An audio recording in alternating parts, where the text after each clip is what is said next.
Hello, good to see you again. You've found me where I often find myself, which is here at this bookshelf. So I have several bookshelves around this room.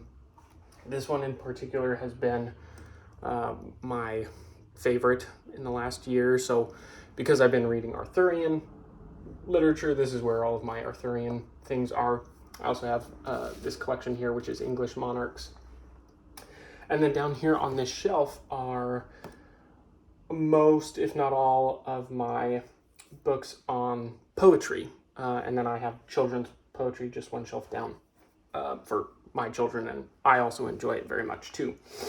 But poetry, these collections here, they're very easy if I'm in between books or perhaps want to read something but don't necessarily want to pick up. Usually I'm reading something a little heftier. Maybe I don't want to pick that up and devote so much time.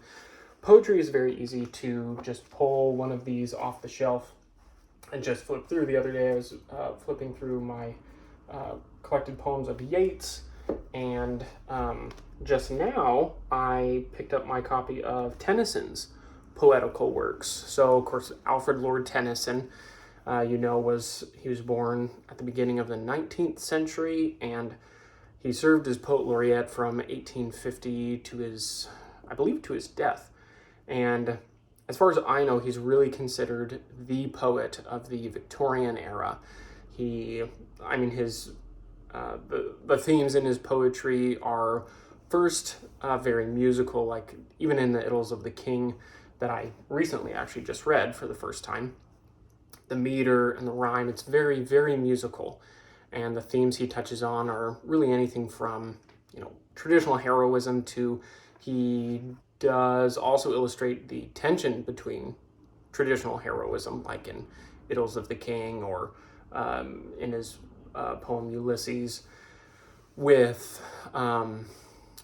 what we have so often called progress in the last couple of centuries. He really sees a lot of tension there, and he illustrates it very well. And he also has other poetry that's a little bit more sorrowful. So I was actually flipping through this, and I just passed over a poem called Despair. But I landed on this poem to Virgil. And of course, Virgil is, if you're a poet or you like poetry, you at least know the name Virgil. And Tennyson, of course, like with probably any other educated person of his day, knew Virgil and loved him very much, probably. I mean, Tennyson did. If you're educated, you probably did too. So he's writing this poem to Virgil as something of a tribute to Virgil. I believe he was asked to, well, I actually might say it in here. Yeah, it says, written at the request of the Mantuans for the 19th centenary of Virgil's birth. And this poem was first printed in the 19th century for November 1882.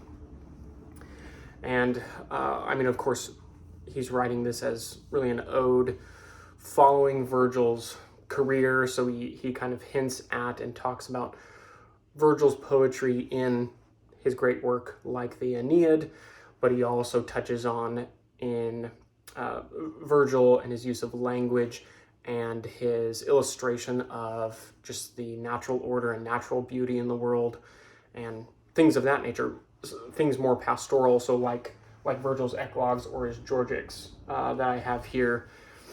And so he just kind of treats on those, and just this poem is really just a praise to Virgil.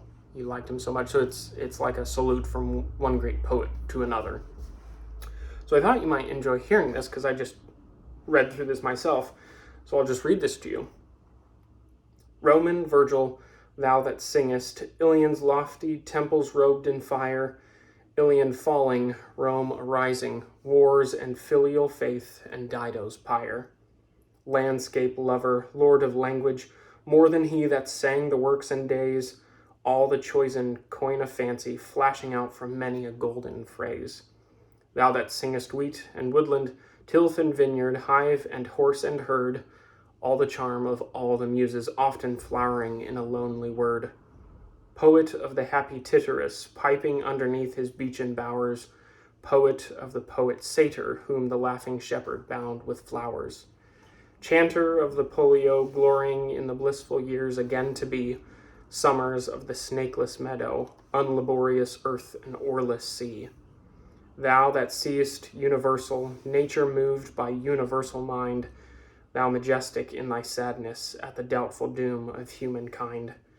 Light among the vanished ages, stars that gildest yet this phantom shore, golden branch amid the shadows, kings and realms that passed rise no more. Now thy forum roars no longer, fallen every purple Caesar's dome, though thine ocean roll of rhythm sound forever of imperial Rome. Now the Rome of slaves hath perished, and the Rome of freemen holds her place. I, from out the northern islands, sundered once from all the human race. I salute thee, Mantovano, I that loved thee since my day began, wielder of the stateliest measure, ever molded by the lips of man. So you just hear the musical beat and rhythm to that very much. I really enjoy a good metered poem like that. It's really quite nice. I am thinking of making our visits to this poetry shelf perhaps more regular, perhaps once a week. It seems, this is Wednesday, it seems fitting to do it on Woden's Day. I think there's something of the mercurial spirit about poetry, particularly. So perhaps we'll start doing this every Wednesday. If that sounds of interest to you, please stop by, and we'll perhaps see you next Wednesday. Until then, have a good evening. Goodbye.